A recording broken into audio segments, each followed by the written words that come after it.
भाई साहब, आप लाहौर में हैं, जरा वैसे ये वज़ीर आज़म ने जो बात की थी कुछ दिन पहले, तो हर कोई, ये अपोजिशन भी कहती है वज़ीर आज़म को बड़ा दर्द है अपोजिशन का, वो वाकई ये चाह रहे हैं कि मतलब उनके लिए तो बड़ा आसान होता है ना, और वो भी ये कह रहे हैं कि भाई अगर सीक्रेट बैलेट होगा तो हम तो सीटें ले जाएंगे, ज़्यादा लोग हमें वोट देंगे, हुकूमत के लिए ज़्यादा आसान होता है। तो ये सब कुछ वो किस लिए कर रहे हैं? क्योंकि अपोजिशन ये कहती है कि ये जो हो रहा है ये आइन में तरमीम करने की कोशिश की जा रही है, कानून तब्दील करने की कोशिश की जा रही है, और खाकान अब्बासी साहब के कि ये चोर दरवाजे से। देखिए 3-4 सवाल हैं। एक तो बहुत शुक्रिया, आपसे बिलमुशाफा मुलाकात हो रही है जी। दूसरा, आपने कहा कि जी कैसे हुकूमत जो है उसको वज़ीर आज़म क्यों कह रहे हैं। देखिए वज़ीर आज़म की एग्जिस्टेंस पीटीआई की एग्जिस्टेंस है ही थी कि ये निज़ाम करप्ट है, ठीक है, लीडरशिप करप्ट है, पूरा निज़ाम सारा उसमें करप्शन है, लिहाजा हमने शफाफियत लेके आनी है, ठीक है। इसकी मिसाल ये देता हूँ कि जब मुस्लिम लीग नून 2015 में अमेंडमेंट लेके आई तो इमरान खान साहब का वाज़े बयान मौजूद है कि मुस्लिम लीग नून मुझे पसंद नहीं है, लेकिन अगर ये शफाफियत लेके आते हैं सेनेट के इलेक्शन में तो हमें पसंद है। एक तो उनका रोल है। ये 2006 से कहते हैं कि सेनेट में धांधली होती है, पैसे चलता है, लेकिन 2006 से लेके आज तक 15 साल हो गए पीपल्स पार्टी और नून लीग नहीं कर सकी, क्योंकि इनका अपने, हमारा ख्याल है कि इनका अपना नीयत ही नहीं थी। अब हुकूमत क्यों करना चाहती है? इसलिए कि अगर हम अपोजिशन में थे, हमारे लोगों ने गलत काम किया, हमने उनको एक्सपोज किया, उनको उठा के बाहर फेंका और सियासत की परवाह नहीं की, क्योंकि हम समझते हैं कि हमारी सियासत की बुनियाद इखलाकी कदरों पे है, हाई मॉरल ग्राउंड पे है, जो हम लेके चल रहे हैं और आज भी चल रहे हैं। और हमें आप साबित नहीं कर सकते कि किसी ऐसी चीज़ को जिसमें इखलाकियात आती हो और हमने उसकी मुखालफत की हो। मैं सियासी इखलाकियात की बात कर रहा हूँ, ठीक है। आज हम एडवांटेज पे हैं। उसकी मिसाल क्या है? इन्होंने अपना हाल देख लिया, इसमें सेनेट के चेयरमैन के अदम एतमाद में ये रो रहे थे कि बड़ी ज्यादती होगी, उसको फोन आ गए, उसको डरा गया, उसकी ऑडियो आ गई, उसको वीडियो आ गई, फलाने को फोन आ गया। इनका रोना धोना अभी खत्म नहीं हुआ था, तो हमने कहा आए, हम आपको वेलकम करते हैं।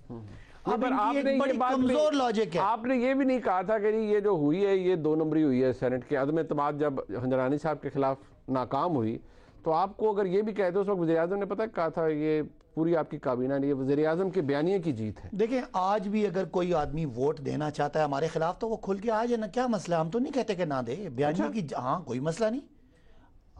पॉलिटिकल पार्टी कोई नून लीग का हमें देना चाहे, हमारा कोई नून लीग का देना चाहे, उस पर कोई एतराज नहीं है, कोई एतराज नहीं, एतराज नहीं है। वो हम पार्टी के अंदर बात कर लेंगे, लेकिन एज छोड़ेंगे नहीं गरीब के बाल, as a principle, as an असूल हमें कोई एतराज नहीं है। किसी का जमीर जाग गया है, वो जमीर जागे, जुरत भी जागे ना, सामने खड़े होकर कहे मैंने नहीं पीटीआई को वोट देना, मैंने नून को वोट नहीं देना, ताकि वो अपनी पार्टी के अंदर, आप कहते हैं छुप छुपा के ना। मैं तो कह रहा हूं ये जो कर रहे हैं इसकी तो ना इखलाकियात ना, खासकर वो वीडियो देखने के बाद हम सारे आंखें छुपा रहे हैं कि पता नहीं कौन कौन हम में चोर है।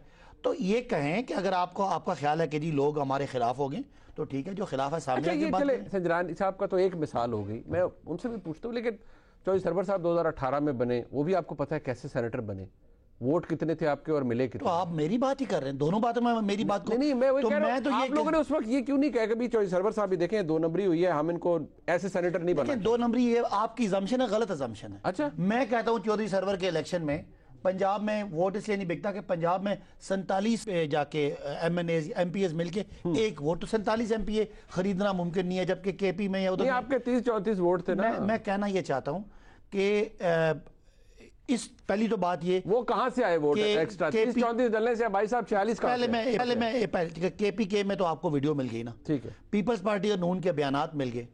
चौधरी सरवर साहब वाला जो मामला है वो आपको इल्जाम ले आए, मेरे किसी बंदे को पैसे देते हुए दिखा दें या कोई एविडेंस लाए, फिर आप उसके खिलाफ एक्शन करेंगे। एक जुमला मैं खत्म करता हूं। नहीं खत्म नहीं, वोट उस वक्त भी मेरा दावा है कि चौधरी सरवर की शख्सियत पे वोट मिला, ठीक है, आज आपको मिल सकता है, लेकिन हम तो उसको भी गलत समझते हैं कि जो खुफिया हुआ, जो कि आप इल्जाम लगा रहे हैं, जो हमारे साथ हुआ वो भी कल आपके साथ फिर होने लगे। कल आप रोने जोगे नहीं रहेंगे ना, पीछे वोट मिल गया तो आप कहेंगे ठीक है, वो उनको वोट मिल गया, लोगों ने दे दिया, मिल जाए ना, वोट मिल जाए। यूसुफ रज़ा गिलानी की तो पहली तो बात है, उनका वैसे क्या है कैंडिडेट इखलाकी तौर पर सजा याफ्ता आदमी है, उन पर तरह तरह के उज़्मा साहबा की पार्टी ने इल्ज़ाम लगाए हुए हैं, हार चोरी के इल्ज़ाम इन्होंने लगाए हुए हैं, उन पे सजा याफ्ता होने के, उनके खिलाफ मुजाहरे करके, ये ऐसा कैंडिडेट वैसे वैसे कमाल नहीं है, कमाल है, ये भी कह सकते हैं, आयरनी ऑफ फेट से कह सकते हैं कि उधर गिलानी साहब हैं, वो कहते हैं तरह तरह के इल्जामात हैं, उन्हीं के कैबिनेट के बंदे को आपने इस्लामाबाद से खड़ा किया हुआ है। उन्हीं का कैबिनेट की मेंबर की बात नहीं होती, लोग पार्टियां बदलते भी रहते हैं। आजमा साहिबा किसी वक्त पीपल्स पार्टी में थी,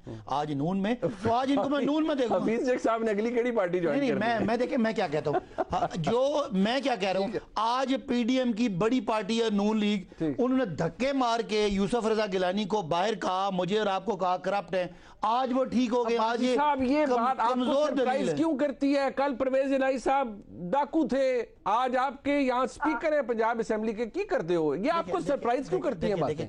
अगर पंजाब असेंबली के 343 मेंबर की हमारे बात है, आप लोग यहाँ तो पीडीएम मरकज में एक ऐसे उम्मीदवार को ला रही है जिसके खिलाफ इन्होंने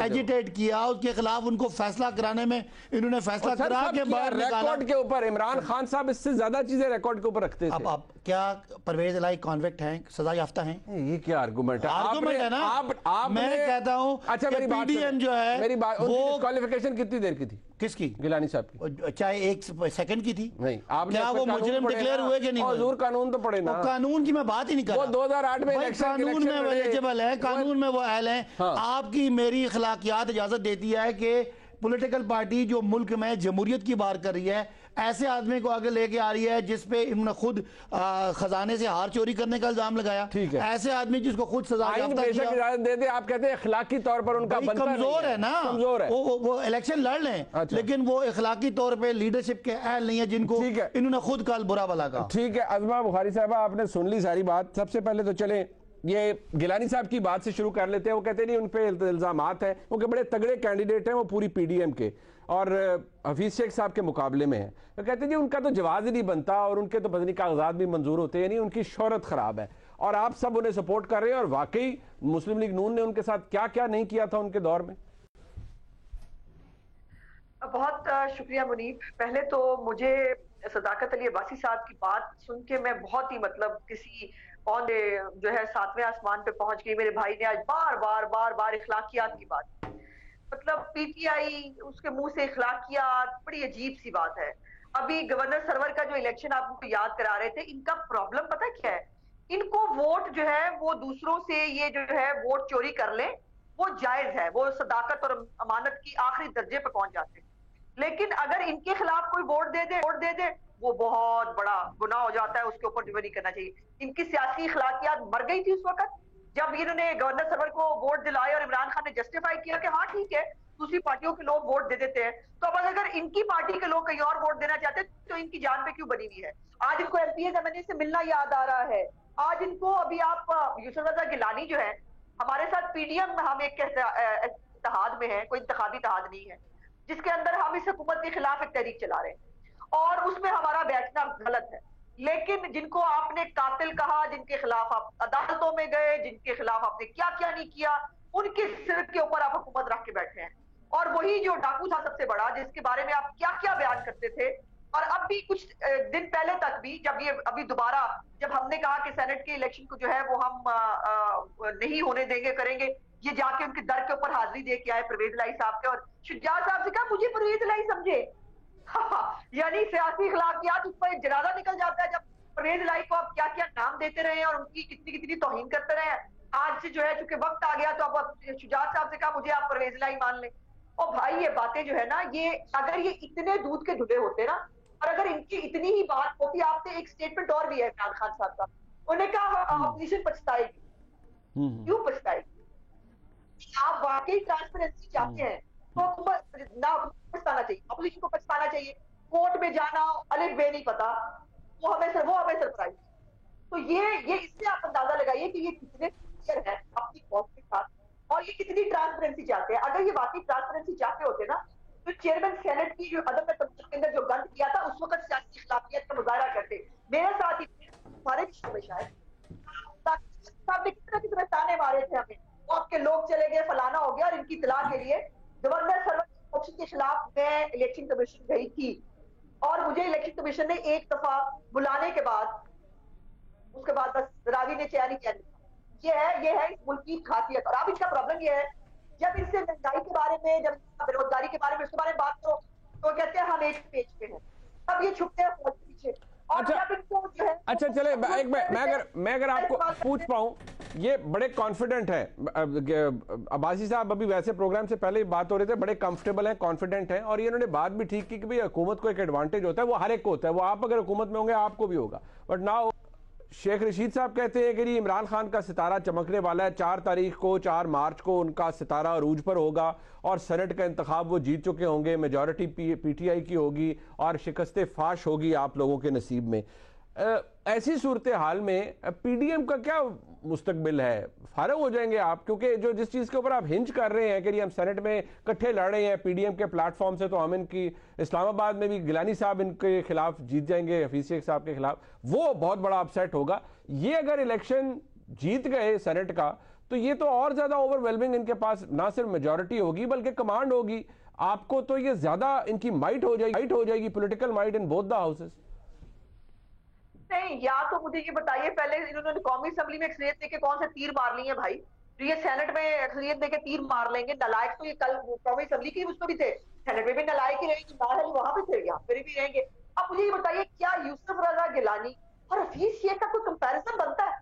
वो प्राइम मिनिस्टर रहा है इस मुल्क का, जिसने इस मुल्क को सर्व किया, उसने अपने पार्टी के लिए स्टैंड लेते हुए उसको सजा दी, और अभी मैं आपकी चैनल के ऊपर देख रही हूँ अब्बासी साहब हंस रहे हैं जब आप कह रही हैं उन्होंने सर्व किया, तो ये हंस रहे हैं यहाँ पर बैठ के। उन्होंने सर्व किया, आपने धक्के मार के बाहर निकाला उनको। बाकी तुम्हारा इंसान का बिगड़ जाता है तो वो हंसता भी रहता है, रोता भी रहता है, तो कुछ फर्क नहीं पड़ता।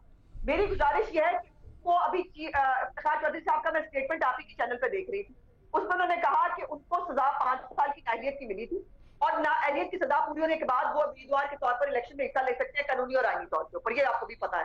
अब ये अजीब बात है कि पिछला इलेक्शन उन्होंने लड़ लिया, उस वक्त जो है वो नाअहली का ख्याल नहीं आया। आज उनको सेनेट का अगर इससे खौफ ना हमसे हो, तो फिर ये उनको नाअहल कराने के लिए, उनके पेपर रिजेक्ट कराने के लिए इतनी तगोदौ ना करे। फैसल वाडा के पेपर के ऊपर कोई ऑब्जेक्शन नहीं होता, फैसल वाडा को कोई पूछने वाला नहीं है, वो 2 साल से जवाब जमा नहीं करा रहा। लेकिन यूसुफ रजा गिलानी जो है वो हफीज शेख, जो IMF का नुमाइंदा जिसने तबाही बर्बादी कर दिया हमारी, जो हमें निचोड़ के खा गया है, उसको जो है वो हम सेनेटर बना के पाकिस्तान की बड़ी खिदमत करेंगे। और वो लेकिन ना सही चेहरा है हफीज शेख साहब, सानिया निशरत साहिबा, ये बड़े अच्छे चेहरे हैं पीटीआई के पास। और वो खतून अव्वल की सहेली, बोटॉक्स वाला डॉक्टर, फिर ट्रांसप्लांट वाले डॉक्टर, ये तो कैटेगरी मतलब आप इलेक्शन कमीशन पर या वाडा साहब वाले मामले में आप कह रही हैं इलेक्शन कमीशन जानिबदार है, वो तो जवाब मांग रहा है। वाडा साहब बादशाह आदमी है, नहीं देते, इस्लामाबाद हाई कोर्ट में भी जवाब नहीं देते। अब वो इदारों ने आके डंडे थोड़ी मारने होते हैं, जवाब ही मांगना होता है, उनकी मर्जी है, ना दें। ये क्या बात हुई? हमारे लिए डे टू डे हेरिंग हो सकती है, हमारे लिए जो है बहुत बना के भी हो सकता है, उस मौसूफ की हर चीज ऑन रिकॉर्ड मौजूद है। और अब तो असद उमर ने भी कह दिया कि उसकी नाअहलियत का खदशा है, और बादशाह सलामत जो है वो अपने दरबारी को हर सूरत हाल में वहां से, मुझे ये समझ नहीं आ रही कि अकल है कि काम करती है। अगर वो एक जगह से नाअहल होगा कौमी असेंबली की सीट से, तो सेनेटर बन के वो अहल कैसे हो जाए? ये कौन सा कानून कहाँ लिखा है कि वहां वो नाअहल होगा, यहाँ वो अहल हो जाएगा? कमाल ये है, इन्होंने इस मुल्क को कानून क्या बना लिया, ये अजीब ही कुछ चीज बना ली है कि जो दिल जाएगा, जहां से दिल जाएगा वैसे कानून को इस्तेमाल। ये होती है बादशाहत, ये होती है फिरौनियत।